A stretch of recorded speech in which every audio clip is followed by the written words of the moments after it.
As I'm doing this, I'm still mixing it with my hand on the other side. Can't really show you guys now because I'm in it. I am in the mess. And so I'm just making sure as I pull it I don't get any clumps of grossness. One thing that's great about having a Lazy Susan, if I can turn this around and get this backside, I want to make sure that I get every little detail of this sculpt, because I did not spend 10 plus hours sculpting this thing not to get it to look the way I want. Pancake batter, and then it gets like, so it starts out super liquidy, and then it gets harder and harder. Once it starts to get hot, you want to stop using it though, because it will burn you. And that would not be cute or fun. So right now we're just putting our layers of the watered version, and then it'll start to have the chemical reaction and start to harden up on its own.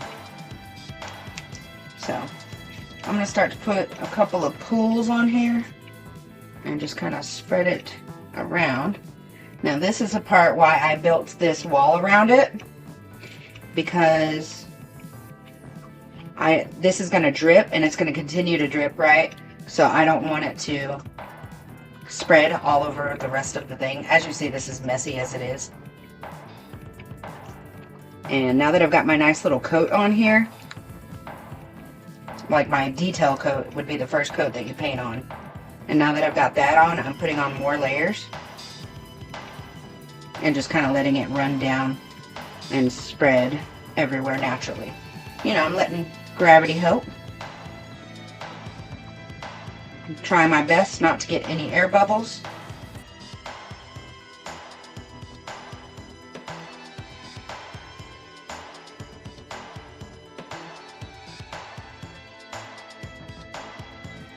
Hands are gross, so I'm going to change my glove out. And this is so I can get, it's because the clay is starting to stick to each other.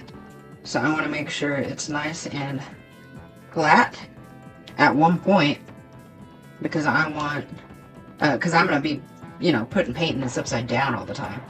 And so.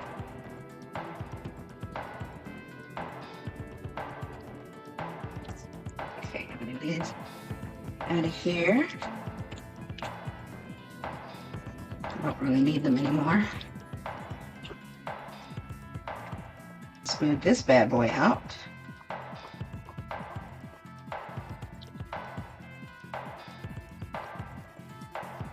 So now, and I'm pushing pressure as I do this because I want him to be nice and flat for me